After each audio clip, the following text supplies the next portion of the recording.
Olá, amigos aprendizes do Evangelho. Hoje é capítulo 1 do livro Pão Nosso, primeiríssimo capítulo. Estamos voltando, né? A gente não faz uma sequência.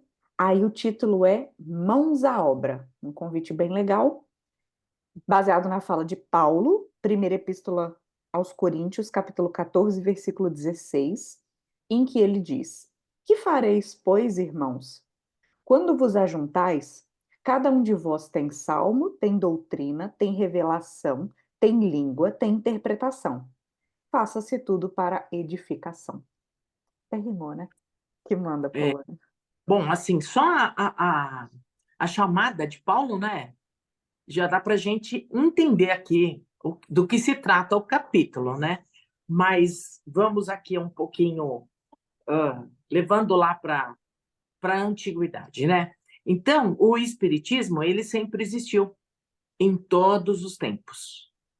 Lógico que não tinha essa nomenclatura, né? É, porque, na verdade, o espiritismo ele tem a maior finalidade, quer dizer, uma das finalidades é estudar as leis do universo, certo? E as várias religiões que já existiu, é, se a gente for pesquisar, for estudar, a gente vai ver que tem referências ao espiritismo, a questão da mediunidade, né? E todas aquelas questões dos profetas, aquilo tudo é mediúnico, né? Não é do nada. E aí, quando Kardec vem, ele vem e dá uma formatada nessa questão de uma forma, em uma linha linear, né? Para que a gente entenda mais facilmente essa questão do espiritismo, certo?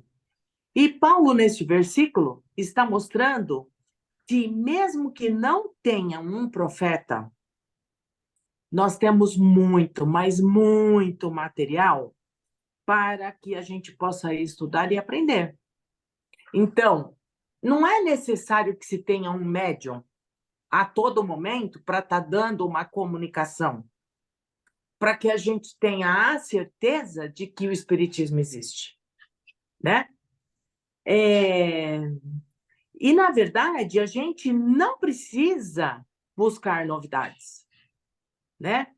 A, a, o que a gente tem, o que a gente já é o suficiente para a gente aprender. E o Evangelho, ele é a maior novidade que a gente pode mensurar, né? É a questão do Evangelho. Ele é uma novidade.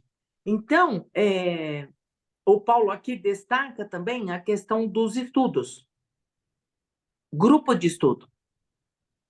Ele destaca a reunião mediúnica, né? Se houver uma reunião mediúnica, a espiritualidade lá estará. Se houver um grupo de estudo, a espiritualidade lá estará. E quando ele escreve essa carta, fazendo a orientação aos coríntios, ele deixa muito claro que esta orientação não é só para este povo, mas que serve para qualquer outro povo. Lívia, corta. Então, retornando aqui, essa orientação que é dada ao povo de Coríntios, na verdade, ela serve para qualquer um, né? E, e o problema maior que a gente encontra isso até hoje, né, é que assim a população, o povo tem muita curiosidade. Eles eles são curiosos e querem fenomenologia. Eles querem revelações, eles querem é, novidades, né? Querem coisas, enfim. E quando isso não ocorre, as pessoas se frustram. Então, quando se fala de um grupo de estudo para aprendizagem, para ter disciplina, para que a gente possa aprender mesmo na questão histórica, na questão de cultura, né, para que a gente tenha conhecimento, as pessoas não querem, às vezes as pessoas caem fora, né? Porque, na verdade, o que importa são os fenômenos, né? Isso é que traz a curiosidade. Só que isto, os fenômenos, não preenche a sua vida, aquilo que te falta, né? Porque, na verdade, é um negócio raso, né? Do que a gente. Então, quando eu só vou num centro para ver uma questão de fenomenologia, eu não posso me afirmar que eu sou espírita, né? É, Então, para que eu seja espírita, eu preciso é, compreender, entender, estudar, é, me encher de conhecimento, conhecer quem foi Jesus, conhecer esta doutrina, saber o quanto que a espiritualidade nos interfere no nosso dia a dia, né? E conhecer as questões mediúnicas, aí eu posso me afirmar, eu posso dizer, não, eu sou espírita. Caso contrário, não, a gente não pode dizer que a gente é espírita, né? E, e devido a isso tudo, essas questões, a gente há aqui muitas frequências que são bem levianas, né? Mas aquela que se realmente você encara e leva e busca e trabalha, a pessoa tem que ter coragem, né? E voltando a falar, o evangelho, a gente não precisa ir buscar novidades. O evangelho, ele é a nossa maior novidade. Porque já se passaram um tanto tempo e até hoje a gente ainda não compreendeu os ensinamentos de Jesus e nem o evangelho. É isso, Lívia. O que você completa? Eu gostei desse capítulo pela amplidão de possibilidades que ele dá de aplicação, desde quem tem alguma vontade de abrir uma iniciativa, tipo assim, nossa, acho que devia abrir um centro espírita, até aqueles que são os frequentadores, porque aqui ele está dando todo o suporte dizendo assim: se tem um grupo de pessoas querendo se organizar, a primeira preocupação não deve ser a da mediunidade. Então, não, só daria para abrir um centro espírita se tiver médium. E não é assim que funciona, né? Na verdade, o começo com estudos é o principal, com as vibrações, né? Com criar um ambiente, porque não é de uma hora para outra que a gente cria um ambiente que vai se tornar uma instituição, né? E isso, falando não burocraticamente da instituição, falando energeticamente, um local que os espíritos consigam trabalhar em conjunto com os encarnados, porque essa é uma proposta, né, de um templo religioso qualquer, particularmente falando aqui de um local espírita. Então, esse o primeiro convite assim, se alguém que estiver nos ouvindo tiver interesse em abrir uma iniciativa assim, juntar pessoas, esse capítulo é extremamente convidativo para ser lido, para que essa preocupação com o fenômeno fique em segundo lugar, né?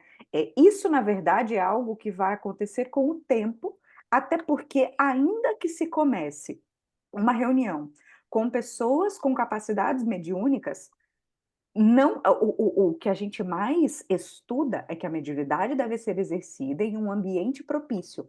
Se o ambiente ainda não foi espiritualmente estruturado, significa que nem é hora de aquelas manifestações ocorrerem. Bom, mas o capítulo não está falando aqui só para quem está abrindo um centro espírita, né? Na verdade, quaisquer pessoas que sejam frequentadores, e o título Mãos à Obra, né? É como se a gente tivesse um tijolinho para colocar nessa grande obra que é do estudo e divulgação da doutrina espírita. E nisso, o fenômeno realmente entra como secundário, porque quantos, como você falou, até na hora de escolher um centro, procuram aquele que tem algum indício de fenômeno, mesmo que reunião mediúnica, centro sério, você não chega e participa, né? Não é assim que deve Sim. funcionar. Mas ainda assim, procuram algumas reuniões mais que têm comunicação, Como você falou das novidades, né? Que lá, um que passe receita, um que tenha alguma coisa que mexa, né? É, tantas dessas vezes somos nós buscando o externo, sendo que o principal convite do Espiritismo é o olhar para dentro, é a reforma interior através do estudo do Evangelho. E claro que para quem não conhece nada, o mais importante, tudo bem, tem quem não conhece nada e procura o Espiritismo pelo conhecimento mesmo, para se esclarecer, e claro, tem aquele que vai pela dor. Então, as palestras, os acolhimentos, o atendimento fraterno, os passes, dão esse conforto inicial, né? Essa atenuação no desespero que tantas pessoas chegam no centro para serem atendidas por isso. Mas o próximo passo é o do esclarecimento, porque senão o consolo nunca vai ser completo só pelo que o outro nos dá, né? Tipo, o passe, a palestra. Não, o principal conforto, consolo, resignação, é com o nosso aprendizado. Esse aprendizado, não é algo externo, não é algo que chama atenção, que é o que a gente chama de fenômeno, que vai fazer essa transformação. Na verdade, o principal é o aprendizado, que é o que a gente constrói aos poucos, e que os centros espíritas todos deveriam ter todo esse suporte para explicar isso para as pessoas, né? Então, entrar nos grupos de estudo, participar de palestras mais interativas até, né? Que a gente não fica só sentado escutando, de repente tem alguns formatos diferentes. Os centros, inclusive, deveriam pensar muito nisso, né? Uma forma da pessoa não só sentar lá e ter vontade de cochilar, porque a pessoa fala sem parar, mas formas didáticas, da mesma forma que a gente procura no ensino de qualquer coisa, né? Você entra numa escolinha de criança até a faculdade, a importância da didática daquele que ensina. É interessante que o Espiritismo pense um pouquinho na forma de transmitir conhecimento também, para que a pessoa tenha mais interesse, seja mais motivada nessa aquisição inicial do conhecimento, até que seja estabelecido e aí sim o estudo flui de uma maneira mais natural. Esses são os pontos que esse capítulo me chamou a atenção. É, ele é extremamente, ele dá um leque, né, de várias possibilidades. É interessante que quem puder que faça a leitura Com e certeza. que a gente possa dar um passo, né, na busca do nosso aperfeiçoamento, né, da nossa mão à obra, que a gente possa compreender, pelo menos, entender e correr atrás das coisas que a gente precisa fazer enquanto a gente está aqui encarnado, né?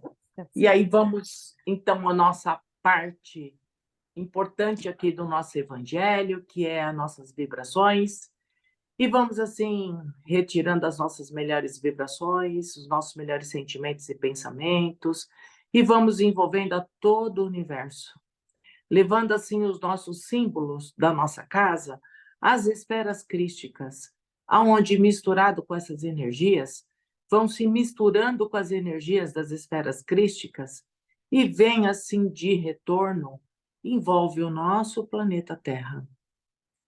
Mas a gente vai pedindo as borboletas, imaginando que essas borboletas vão se soltando e vão em busca daqueles países onde a guerra ainda impera, a fome, a violência, aonde há catástrofes naturais, sejam por qualquer das situações, aonde há o de, as mortes coletivas, que neste momento essas borboletas vão se soltando e vão buscando todos esses irmãos que estão passando por este momento de transição, para que possam ser fortalecidos e amparados. Vamos, assim, envolvendo todo o nosso país, todos os povos que aqui vivem, envolvendo, assim, com muita luz e muito carinho, todos os hospitais do nosso país, todos os leitos de dores. Vamos envolvendo também todos os médicos, enfermeiros que atendem e que trabalham em prol de salvar vidas, né? Vamos também envolvendo aqueles irmãos que trabalham em prol do próximo, independente das suas profissões.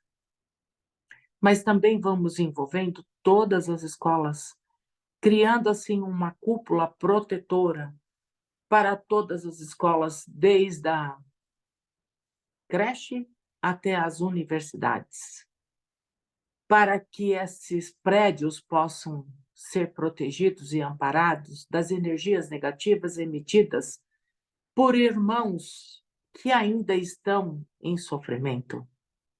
Mas também vamos envolvendo todos os alunos, todos os funcionários, todos os professores, para que se fortaleçam através do amor de Jesus, para que possam levar as suas tarefas de forma sucessivas e com sucesso.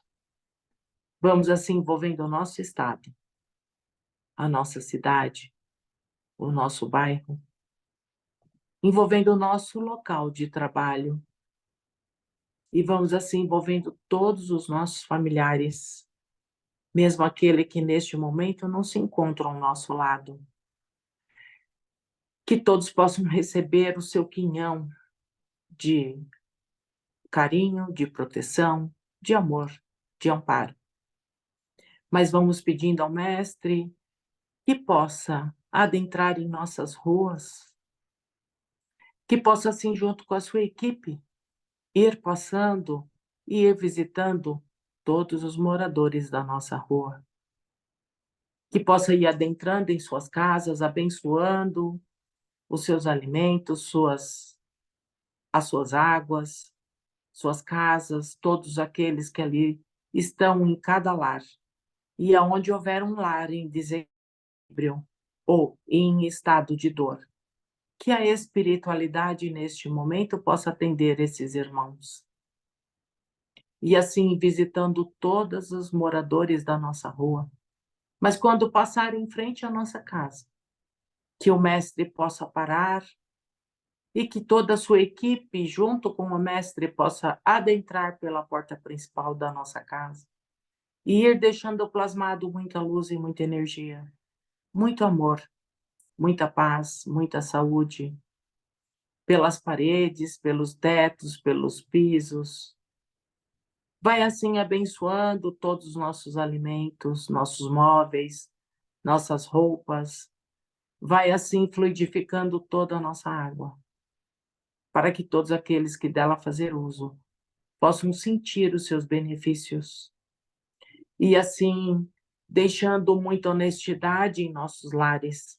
E essa energia se faz tão intensa e vai assim buscando os nossos vizinhos, essas energias saindo por portas de janelas, os muros, e vai buscando os nossos vizinhos, e, se possível, toda a nossa rua e todo o nosso bairro.